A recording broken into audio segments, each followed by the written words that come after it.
Olá pessoal, eu sou Leonardo da Exponencial Cursos Londrina e hoje no nosso canal a gente vai ter uma entrevista muito especial com o professor Thiago de Almeida. Professor Thiago de Almeida, ele vai falar com a gente sobre o xadrez e eu gostaria que ele se apresentasse agora. Boa tarde pessoal, tudo bem?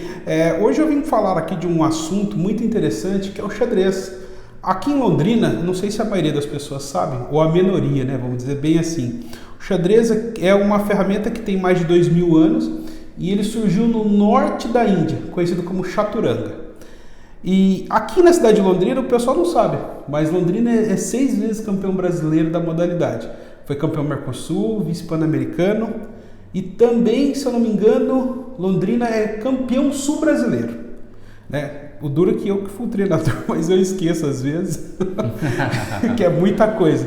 Mas é que tem muito potencial aqui em Londrina. Outra coisa que é bem bacana do pessoal ficar sabendo, que eu acho que faz toda a diferença, aprender a jogar xadrez é fácil e divertido. Por exemplo, aqui na mesa a gente tem um equipamento, que é o relógio de xadrez. Aqui a gente pode se divertir de várias maneiras. Tem gente que fala assim, eu não gosto de xadrez porque é muito demorado. Pronto, acabou os seus problemas. Você pode colocar 1 minutinho e jogar uma partida de 1 minutinho. Eu não gosto de xadrez porque o pessoal joga muito rápido. Pronto, você vai lá e coloca 20 minutinhos. E aí você coloca o tempo que você quiser para desenvolver. Outra coisa assim que a maioria das pessoas não sabe é que o xadrez ajuda a desenvolver concentração, raciocínio, lógica e tomada de decisão. O que a gente mais precisa para os nossos filhos, para os nossos alunos, é que eles saibam decidir de maneira correta. E o xadrez ajuda isso. Por quê? Porque essa ferramenta que a gente tem aqui ensina a controlar o tempo e gerenciar as ações dentro do tabuleiro de xadrez. Bacana, muito legal. E, bom, você já falou um pouco sobre o jogo e eu gostaria de, se você pudesse falar algumas curiosidades das peças ou de por que o jogo é dessa forma, por que o tabuleiro é assim. Perfeito. Olha que engraçado. O xadrez era jogado por 4 pessoas e o nome não era xadrez. Era, como eu disse lá no começo, chaturanga. Tem alguns alunos que fazem as brincadeiras, chato demais. Mas não é. Ele era jogado por 4 pessoas e ele não tinha essa característica de jogo de inteligência. Por quê? Porque dependia de dados. Então você tinha que jogar o dadinho e aí, minha vez, e aí? E as características das peças eram diferentes. Tinha o chacal, tinha o elefante, tinha o carro, era outra dinâmica. Quando ele migrou para a Europa, ele pegou essa característica do povo europeu, né? Castelo, reis, rainhas, bispos, cavalos, e aí ele ficou mais dinâmico, e aí ficou muito mais interessante, né? Então essa é um dos detalhes, né? Outra curiosidade que o xadrez mudou no século, se eu não me engano, século 18 e 17, que ele introduziu algumas coisas diferentes, que é o roque, o en passant e a promoção. O pessoal tá pensando assim, né? Roque, né? Mas não é esse roque não. O roque é uma jogada que a gente faz no xadrez, que é uma jogada de defesa. E o en passant é uma palavrinha em francês que significa de passagem. Então esses detalhes de roque, en passant e coroação. Coroação muitas pessoas conhecem que joga xadrez. É quando o peãozinho chega na última casa e vira dama. Essas 3 modificações que são uma novidade técnica do xadrez. Atualmente, o xadrez ele tem algumas regras, né? Eu, por exemplo, sou árbitro da Confederação Brasileira, já arbitrei 2 mundiais, e o que a gente tem de mudança, que é atual, é que se você cometer 2 erros, vamos dizer assim, que é a atualidade, né? Eu pego o cavalinho e mexo o cavalo errado e aperto o relógio. Um erro. Você volta a jogada. O que o pessoal está acostumado a fazer em casa? Capturar o rei. Aí fala, não é assim. Quem capturou o rei comete um erro. Se você fizer 2 vezes, você perde o jogo. Essa é uma novidade que a gente tem dentro do xadrez. Interessante. Interessante. Então o xadrez é um jogo que ele é bem antigo, mas ele sofre modernizações com o tempo. Ele sofreu algumas modernizações bem interessantes. Tem uma situação que aconteceu no xadrez que é bem legal, que é a gente chama de xadrez, vamos dizer assim, que é método Fischer ou método randômico, que é quando você coloca as peças para sorteio. Os peões eles começam na mesma posição, só que as peças são sorteadas, elas podem começar. Aqui, tirando o relógio, só vou tirar esse relógio um pouquinho, vou colocar ele aqui. Uma das coisas que um profissional preza muito no xadrez é os livros. Esse é um livro em espanhol, né, sobre finais de xadrez. E esse é um livro histórico, né, que é relacionado a questões de partidas antigas. Então ele te ensina com os erros do passado tudo o que acontece no xadrez. O bacana é que você não estuda só xadrez quando joga xadrez. É isso que a maioria dos pais não sabe. Ele está aprendendo a calcular, ele está aprendendo a entender a história. E o mais importante de tudo, por tabela, tanto criança, adolescente e adulto estão desenvolvendo alguns combates contra algumas doenças poderosíssimas, que é o Alzheimer. O xadrez é um combatente poderoso. Então, atividades como essa, como o xadrez, ajuda muito nessa questão.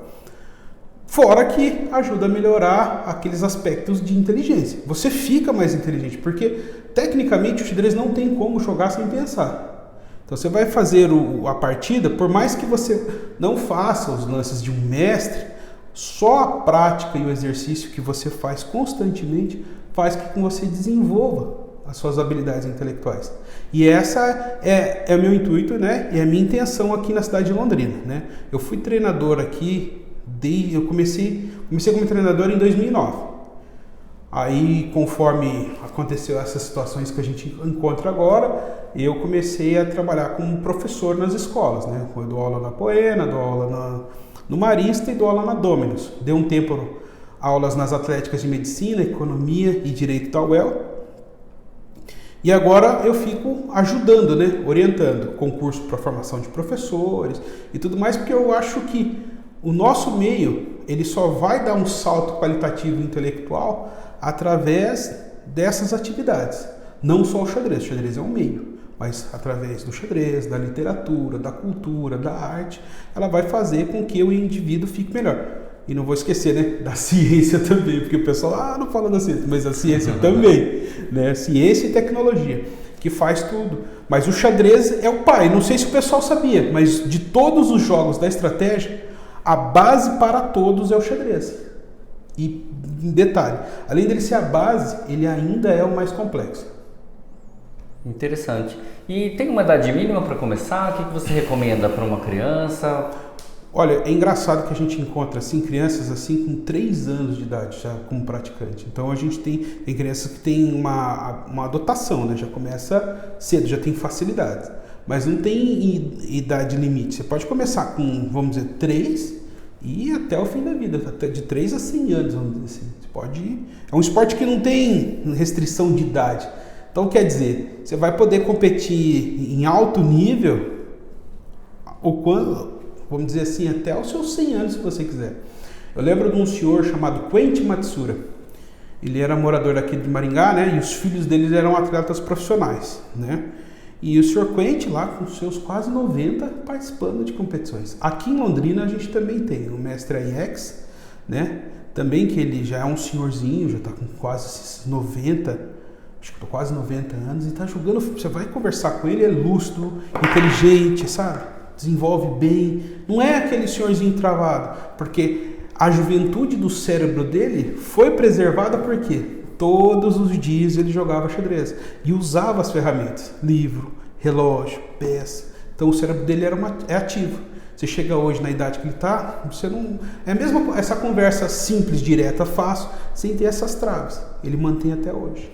Então essas benesses que o xadrez traz é que a maioria das pessoas ficam assim meio de fora, não sabe o tanto que é benéfico. E a questão da inteligência artificial? E a máquina vence o homem no xadrez? Sim, vence. E o xadrez continua sendo divertido mesmo assim? Sim, porque a primeira coisa que a gente tem que entender assim, a tecnologia no xadrez, ela vem para auxiliar o ser humano a entender coisas que ele não é capaz. Agora, não tem como você competir com a máquina. Vai lá, cria um braço mecânico. Sim, com certeza. Tenta vencer, não tem como. A máquina, ela não sente medo, ela não fica estressada, não tem frio. A única coisa que acontece, se acabou a energia, você leva vantagem.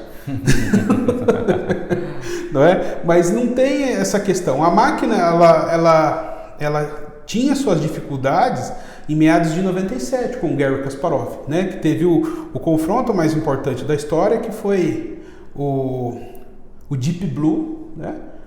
E aí o Deep Blue foi a primeira máquina a vencer, mas aí é uma história um pouco complicada, porque não dá para saber se foi realmente um jogo real ou teve alguma coisa. Mas ali foi o marco inicial da superação da máquina sobre o ser humano. Porém, eu achei engraçado algumas pessoas, porque a máquina começou a vencer o humano, o pessoal, não tem mais igual, peraí. Entre humanos é uma coisa, entre máquinas é outra. A máquina tá lá, ela sempre teve para ajudar. Né? Agora não tem sentido abandonar o esporte ou achar que é o fim só porque a máquina tem superioridade. Não. Tem o Campeonato Mundial das Máquinas. A Google, ela criou, se eu não me engano, o nome da máquina é AlphaZero. Ela aprendeu a jogar xadrez sozinha. E é engraçado que quando você vai analisar os processos de análise dele, é parecido com o humano. Ele sacrifica material, ele não... Porque vamos dizer assim, uma máquina, ela é toda organizada, toda sistemática, né? Ela calcula preciso, então ela não entrega peão, não faz entrega, nada, é tudo ganhou, segura. Não, essa máquina nova, é engraçado que ela é tão avançada que o jeito de jogar é mais parecido com o humano, só que é com a precisão de uma máquina. Olha que coisa engraçada. Era para ser o contrário. Sim. E não, é totalmente oposto. Quando eu vi, eu falei, cara, que fantástico, né? Então aquelas ideias muitas vezes que você achava maluca, sua, humana, a máquina colocando às vezes assim em prática. Só que, não esqueça, uma máquina é precisa, ela faz 100% de correção, né? Ela não vai errar. Duas vezes da mesma maneira. Não, menos, ela né? Dificilmente. O banco de informações, tudo que tem lá é difícil. Tem um programa que a gente usa, a maioria dos jogadores profissionais é chamado de ChessBase. Ele tem mais de 4 milhões de partidas. O pessoal não faz ideia, mas tem partidas jogadas do Napoleão Bonaparte lá, até hoje. Então você começa ali partidas de 1400 até os tempos atuais, né? Por exemplo, tem partidas de pessoas que participaram da Revolução Francesa, que é o André Dunican Philidor, por volta de 1770, né, que viveu esse período, e aí, devido à Revolução, esse grande mestre de xadrez teve que mudar para a Inglaterra. E aí tem um monte de coisa muito bacana, muito interessante, que às vezes quando você vai discutir xadrez, você não acaba só falando de xadrez. Você acaba falando de tecnologia, você acaba falando de saúde, você acaba abrindo um leque de entendimento que a maioria das pessoas não faz ideia que dentro de um tabuleirinho desse fica interessante. Pega de base quando a gente se conheceu. Lembra, a gente foi conversando e foi puxando muito assunto. Sim. Eu admirado com o mundo da tecnologia daqui, né? E você interessado nas coisas que tem do xadrez. Eu falei, tem muita coisa, né? Ainda mais que a maioria das pessoas não sabe, gente. Aqui em Londrina, nossos atletas aqui são de primeira linha. Sempre representou Londrina, assim, com maior garra e determinação. O problema é que a gente sempre foi ruim no marketing, que está ajudando isso. Óbvio, né? Ajudou muito porque a gente não comentava, né? Nunca falou, sabe? E acho que isso era um erro nosso. Porque depois de um tempo assim, a primeira coisa que eu parei para analisar de verdade assim, em relação a essas coisas foi, puxa, se eu tivesse comentado isso, eu podia ter ajudado mais gente, né? Alcançado Sim. muito mais. Mas graças a Deus eu não morri, estou aqui, dá para continuar, dá para cometemos um erro lá, mas dá para fazer a correção. Basicamente não, né? Se a gente for parar para analisar tudo que tem no xadrez, cara, é muito legal, é doido demais. Tem umas máquinas que eu vou te apresentar depois, que é o Kuka, uma máquina russa. Tem uma máquina russa e uma máquina alemã de xadrez, é um braço mecânico, e elas conseguem enfrentar de 4 a 5 pessoas ao mesmo tempo. É absurdamente fora do comum, assim. E o processador delas, assim, de análise é fora do comum, né? O campeonato mundial das máquinas você fica olhando assim, você fala, cara, mas que precisão, né? Mas são máquinas, mas é interessante porque quando a gente faz as comparações, a gente vai vendo o quanto a gente está perto ou distante do cálculo. E muitas vezes a gente tem os nossos gênios assim do xadrez que mostra assim que eles estão bem próximos assim, né? No mundo, uma das coisas que a maioria do pessoal não sabe, todo mundo conhece o Kasparov. Kasparov foi por 15 anos campeão do mundo. Mas o atual não é o Kasparov mais. É um menino, vamos dizer que é um menino, né? 30 anos de idade é um menino. É um norueguês chamado Magnus Carlsen. Né? Ele é o atual, já faz quase 10 anos que ele é o melhor do mundo. E no final do ano tem a disputa de título entre Noruega e Rússia.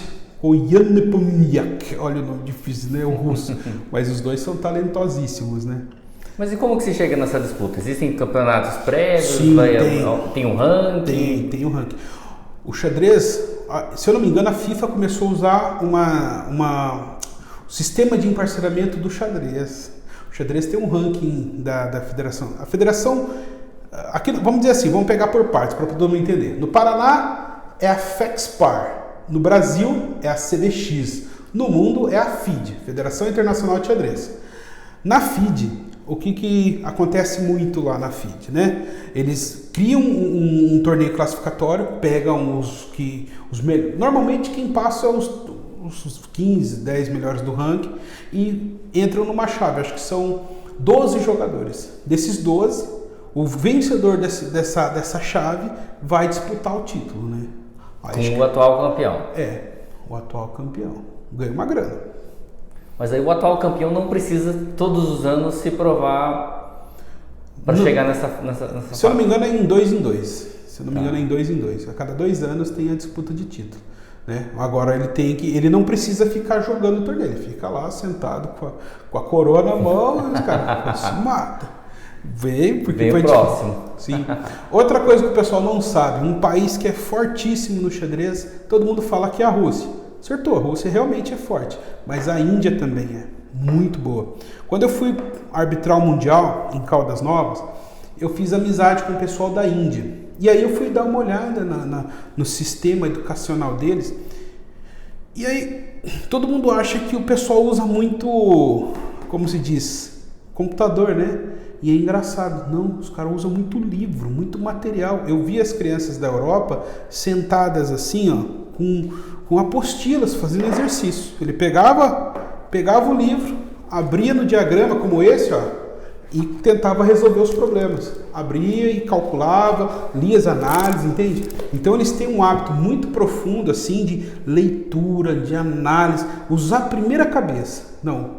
Depois eu vou ver o que o computador me diz. Porque normalmente tem pessoas que ficam habituadas a escutar o computador faz ou diz, mas não exerce aquela capacidade de raciocínio próprio. Aquela coisa de raciocinar por si mesmo. Aí chega na hora do vamos ver, o cara que ficou ali o tempo todo lendo, se esforçando, se batalhando, ele está acostumado a fazer aquilo. O cara que está o tempo todo dependendo da máquina, ele vai ter dificuldade.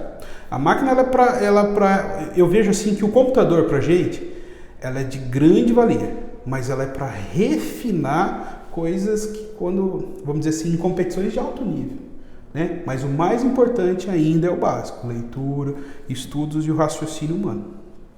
Máquina não dá, já é uma coisa já fora assim vamos dizer assim, da capacidade, né? A não ser que um dia surja um super-humano aí, e aí bate de frente, mas até lá, né, a máquina... Mas e a máquina como auxiliar no aprendizado de xadrez? Você acha que isso é algo que adicionou muito nos últimos anos? Sim, nossa, olha, eu vou te falar para você, o que acontece? A tecnologia, agora o lado bom demais da tecnologia, o conhecimento, por exemplo, eu queria comprar esse livro, vamos dizer, há mais ou menos uns 20 anos. Um livro desse, quem tinha era o pessoal que esperava 5, 6, sei lá, meses para chegar um material. A gente pegava um informador, era chamado de informador o livro, e ele tinha as partidas do ano. Às vezes você esperava meses para chegar um livrinho. Então imagina, para chegar um livrinho, hoje você entra na internet, você compra todos os livros que você quer, você abaixa o programa que você quer, eu quero esse programa para treinar exercício de tática. Comprou, baixou, pronto, já tem exercício de tática. Eu preciso de um livro específico de um sistema. O cara vai lá, eu quero esse livro, vai lá e pega. Antigamente não. Antigamente a informação era muito... E fora que tem muito vídeo, muita aula na internet, né? Isso ajuda bastante. Mas para preparação mesmo, se o cara falar, eu decidi ser um bom enxadrista, conhecer de fato, base sempre livro. e pensar por si mesmo, que acho que é o diferencial, né? E ter um kitzinho básico desse que ajuda, né? Um tabuleirinho, um livrinho, sempre buscar além, nunca ficar naquela rotinazinha, né? Porque o bom do xadrez, do pessoal que cria hábitos, né, é ficar sempre fazendo a mesma coisa. Apesar que ajuda a fazer isso aí todos os dias, mas se você quer realmente dar um salto qualitativo, tem que buscar o estudo, a leitura dos temas do xadrez, que eu acho que faz toda a diferença. Interessante.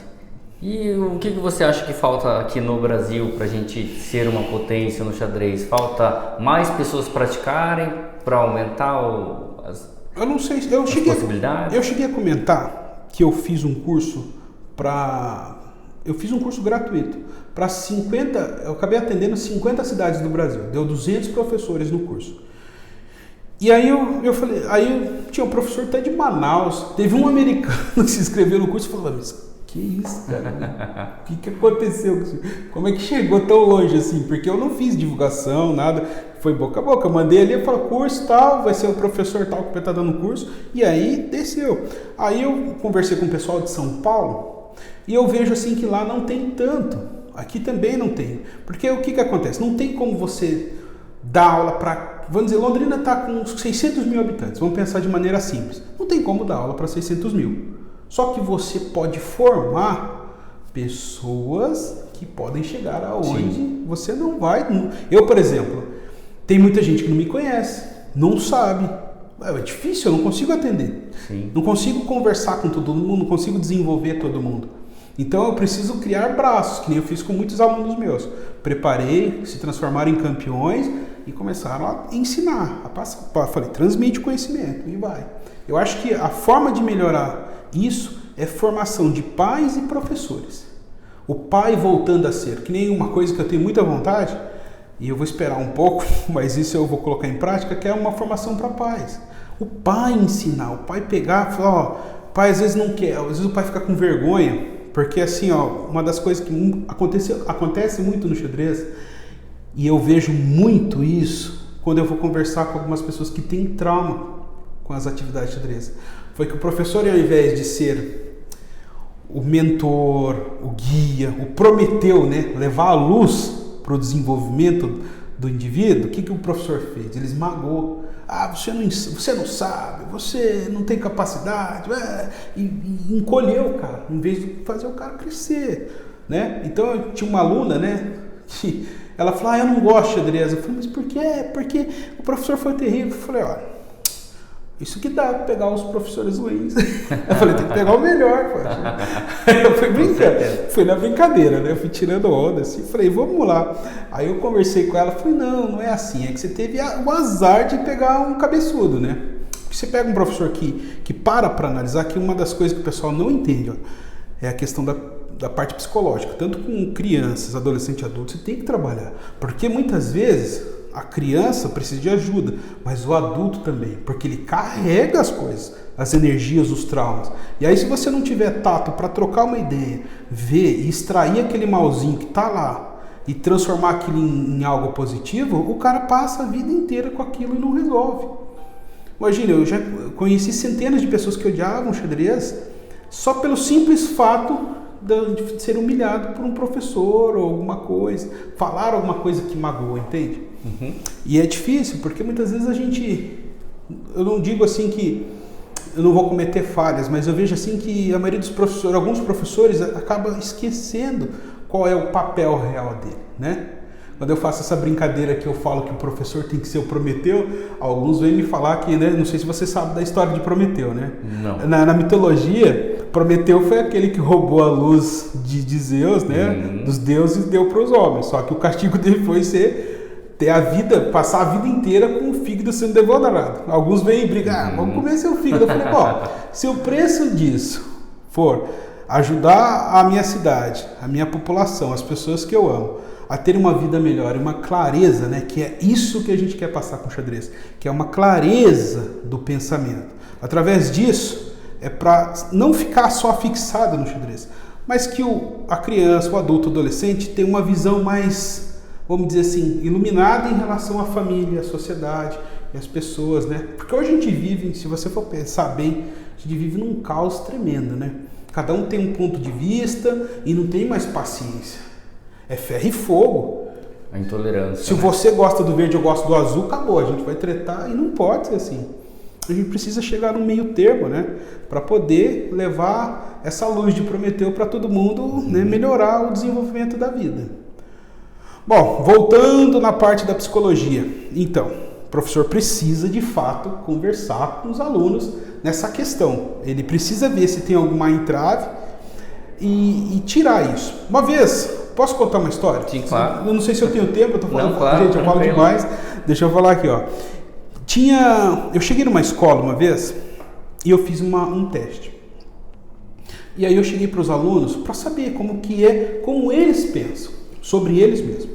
Eu cheguei e falei assim: levanta a mão aqui, quem acha que é inteligente? Um levantou. Aí eu cheguei para os outros e falei: mas por que vocês não? Por que vocês acham que eu sou burro? Mas eu falei: de onde você tirou essa ideia? Eu sou burro porque eu não consigo e tal. E aí eu fui observando essa questão assim dos alunos, do tipo, mas por que você criou essa mentalidade? Porque quando a criança ou qualquer pessoa coloca essa mentalidade que ele é burro, isso é um bloqueio geral para tudo. Ele não vai ser bom na maioria das coisas que ele vai fazer, porque ele vai colocar aquela ideia que ele fixou, né? Muitas vezes uma criança, que eu falo assim, Deus dá habilidade para todo mundo, em várias áreas diferentes. No meu caso, Deus deu habilidade para o xadrez, no outro é no atletismo, outro na matemática. E às vezes uma pessoa quer ser bom em tudo, e às vezes não dá. Você precisa descobrir o seu talento e desenvolver. E aí, quando uma pessoa não vai bem em matemática, não vai bem em língua portuguesa, e ela não supera isso, ela já começa a se fechar. E é nessa hora que também o professor ele precisa, de fato, começar a criar essa consciência intelectual, fazer com que ele entenda que ele não é burro, que ele está num processo de aprendizado, que ele está desenvolvendo, que ele vai aprender. Tenha paciência. Não precisa ser da noite para o dia, não é? Ninguém nasceu aprendendo. E aí nessa escola, com o tempo eu fui tirando, fui limpando, sabe, essa ideia. E aí o legal é que quando eles vão em casa, né, vão com o tabulinho ali pra cá, chega em casa, o que a maioria da família faz quando a criança joga xadrez? Mas você é inteligente. Automaticamente ele já começa a colocar aqui na cabeça: eu sou inteligente. Sim. E aí ele se sente capaz de fazer várias coisas, né? Aí nessa, se você for pai, professor, for estrategista, esperto, o que você vai fazer?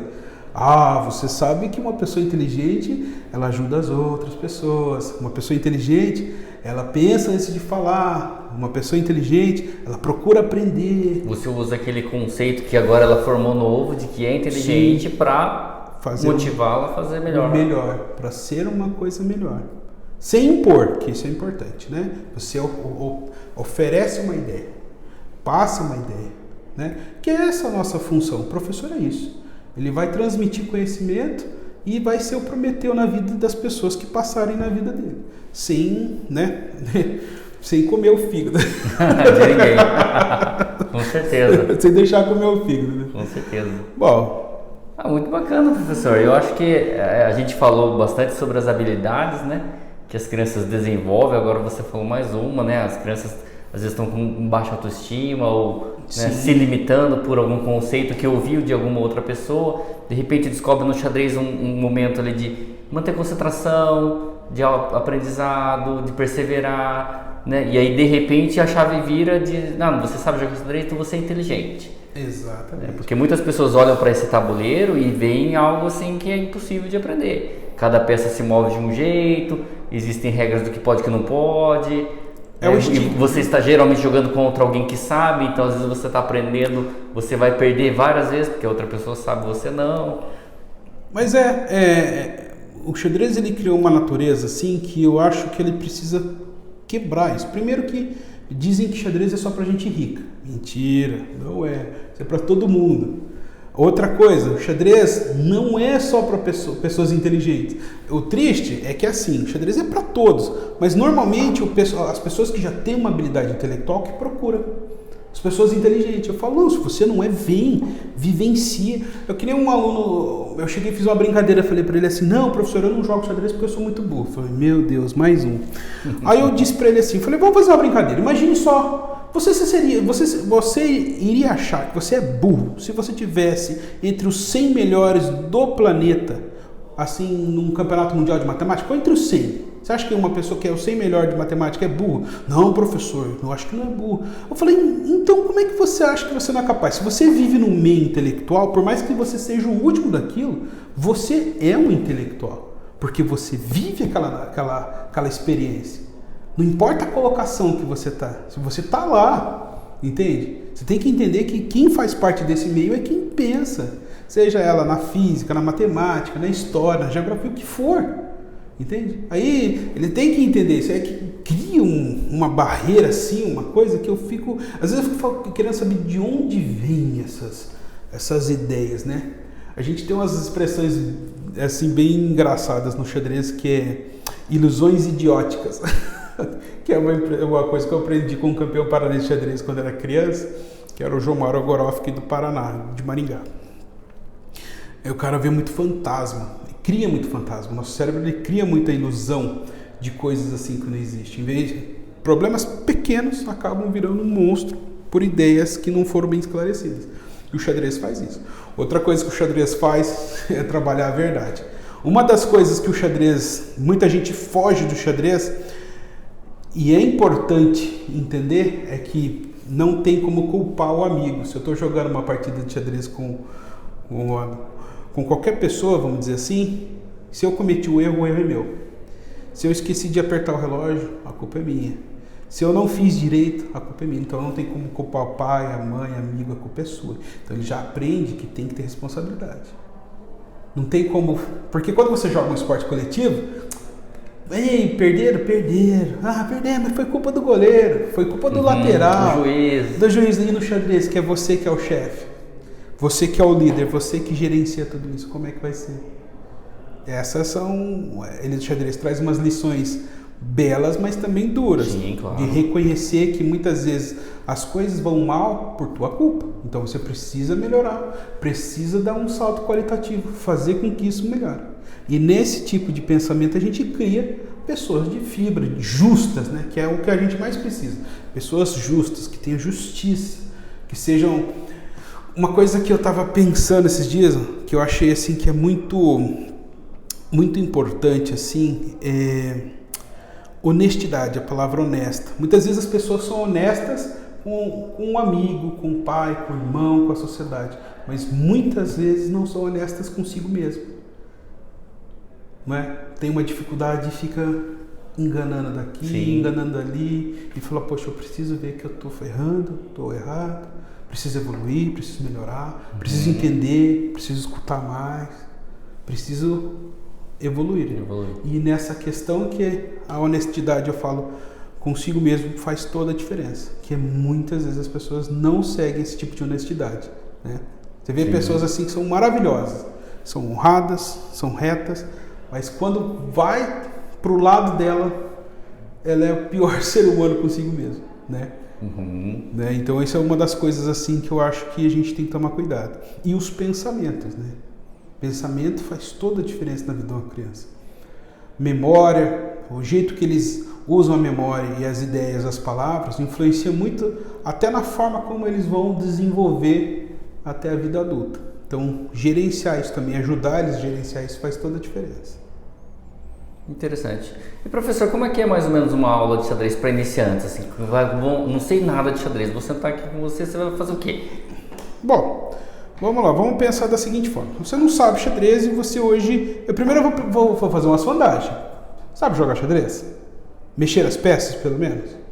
Se você sabe, a gente já parte para outro nível, que é a questão de aprender as aberturas, desenvolver o jogo, entender de onde o jogo vem, qual que é a mentalidade do jogo e o principal, qual é o objetivo. Quer dizer, eu falo jogo, né? Mas eu não sei se você sabe, o xadrez desde 1992 é esporte.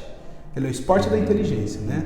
E ele também está nas Olimpíadas, mas por culpa de alguns detalhes entre a Federação Internacional de Xadrez, e o Comitê Olímpico Comitê Internacional. Olímpico Internacional, eles não são feitos não são feitos juntos. Mas é que também seria difícil, né? Porque imagina, ia ser mais o quê? Mais 100 países e cada país vem com em média 12 jogadores, mínimo 12. Somando tudo são 24 por país. Agora faz as contas.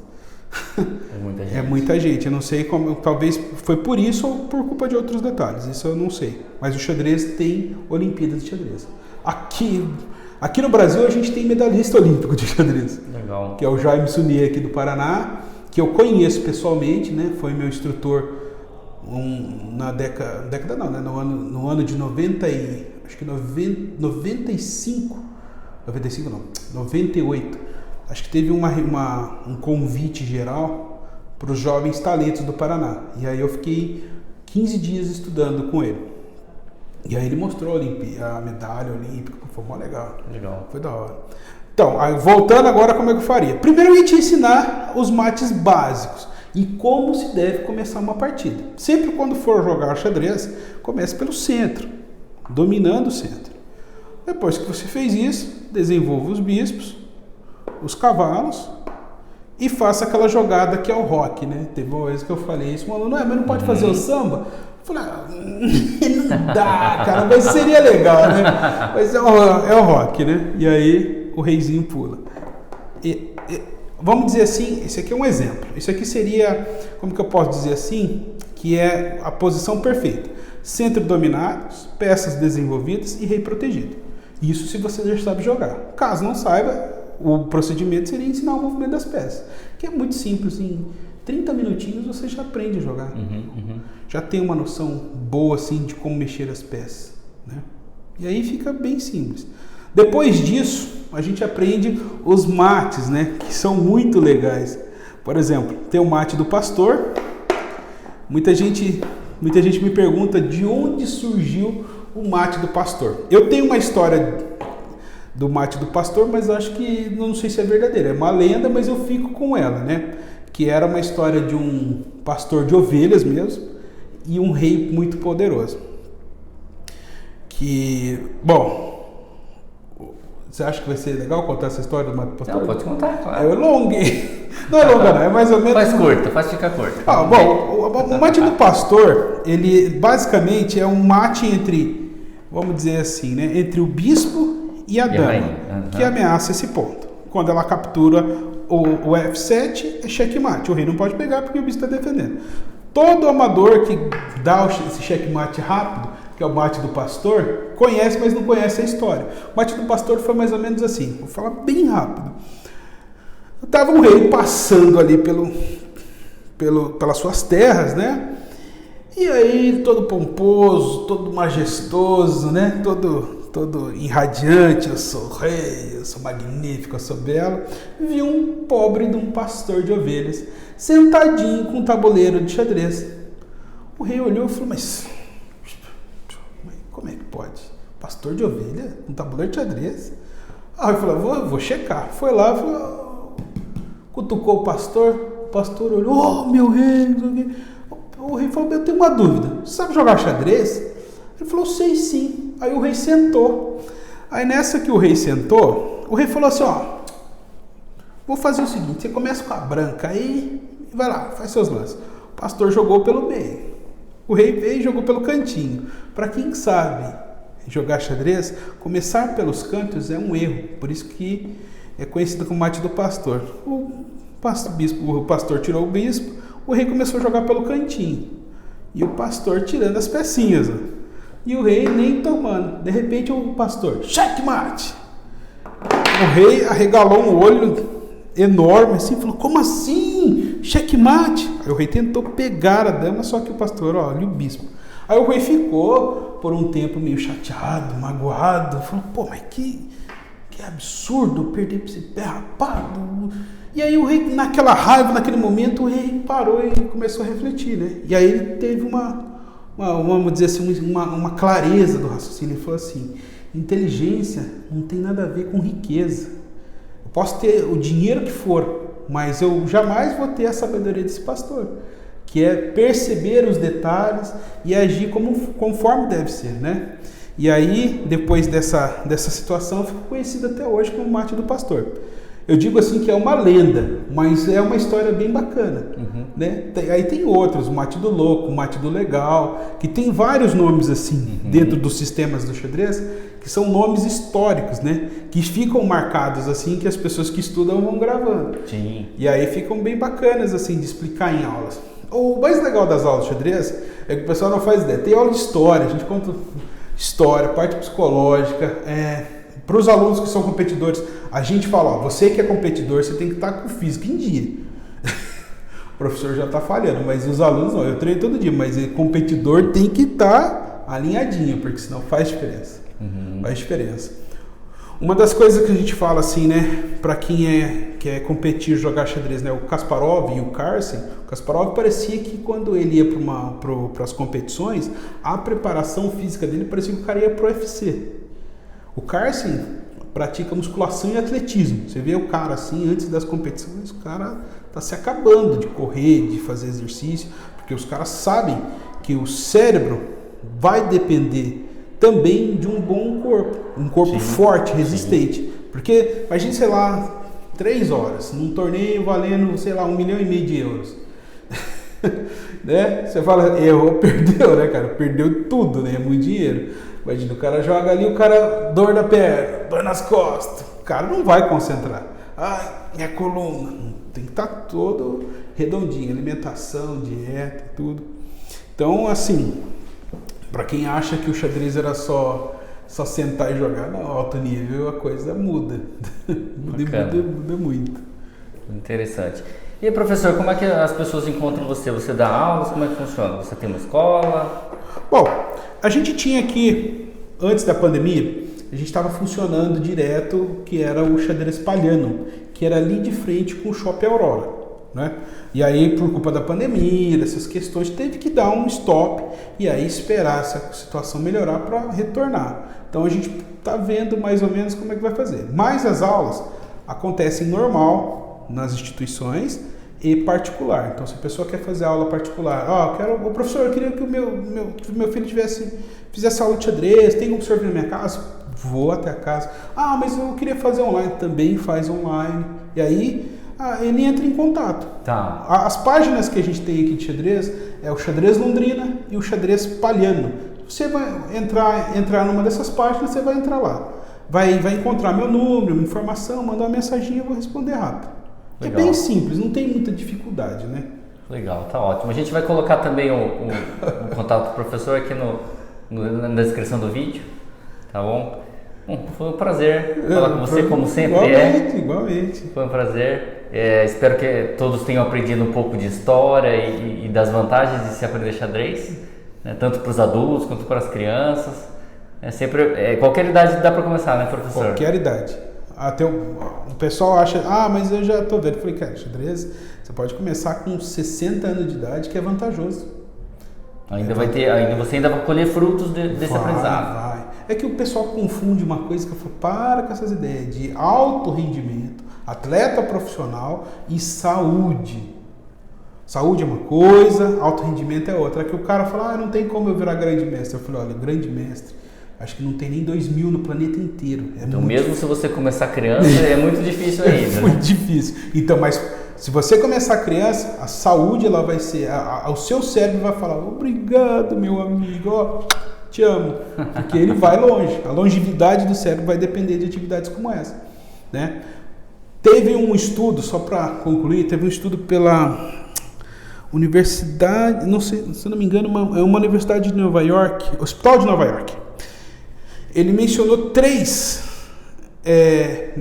atividades que melhoram o desempenho, né, intelectual, ou melhora a cognição na terceira idade, que é o xadrez, em primeiro disparado, em segundo dança, e se eu não pronunciar errado, Bridget, que é o jogo de cartas, Bridget que fala, né? Tá certo? Acho que é Bridget. Bridget, isso, é um jogo de cartas que ajuda muito, são esses três. Aí eu falei, puxa, eu já faço, agora eu preciso fazer dança. Para desenvolver, porque é bem bacana. Legal. Esses são os três. Hospital de Nova York, isso, exatamente. mostrou que desenvolve muito assim na terceira idade. Agora imagine nas idades mais precoces, né? Se a criança desenvolve desde cedo, ela vai criar um hábito de raciocínio sempre constante. E eu imagino que seja como andar de bicicleta. Você aprende quando criança e se você parar, depois na hora que você for retomar, você já tem uma base. Sim, mas o bom do xadrez é que se você quer ficar bom, tem como ficar, não importa a idade, né? Você vai conseguir desenvolver muito bem. A questão é que a pessoa não pode ter aqueles fantasminha, né? Aqueles pensamentos que travam o desenvolvimento. Que limitam, né? O pensamento limitante, ele faz o indivíduo não ir. Eu sempre trabalhei com meus alunos aqui, Londrina tem exatamente, se não me engano, 6 ou 7, eu só quero ter certeza, porque tem alguns títulos que quando o Londrina ganhou, eu acho que eu não estava presente. Mas um deles, os 6 eu estava, né, como treinador. Agora, o 7º, que eu acho que é um atleta que não sei se está mais aqui em Londrina, né, vamos somando assim, Londrina tem 7 títulos, aí fora o Mercosul, fora o vice-pan-americano, fora Paranaense a gente nem sabe quantos a gente ganhou, de tanto que foi. Sabe quando você vai ganhando? Uhum. Mas o foco era na educação. Então, chegava, desenvolvia a metodologia, aplicava, e eu achava que a metodologia dava muito certo aqui no estado. Daí a gente foi ver, deu certo no Brasil. Aí a gente foi ver, deu certo no Mercosul. Então, quer dizer, o trabalho estava muito além, né? Estava muito bem feito. Então a gente está retomando para fazer isso, para fazer com que a coisa cresça e cresça bem, né? Bacana. Porque qual que é o objetivo de tudo isso? Que é isso que o pessoal não entende. O meu filho vai ficar jogando. Não é.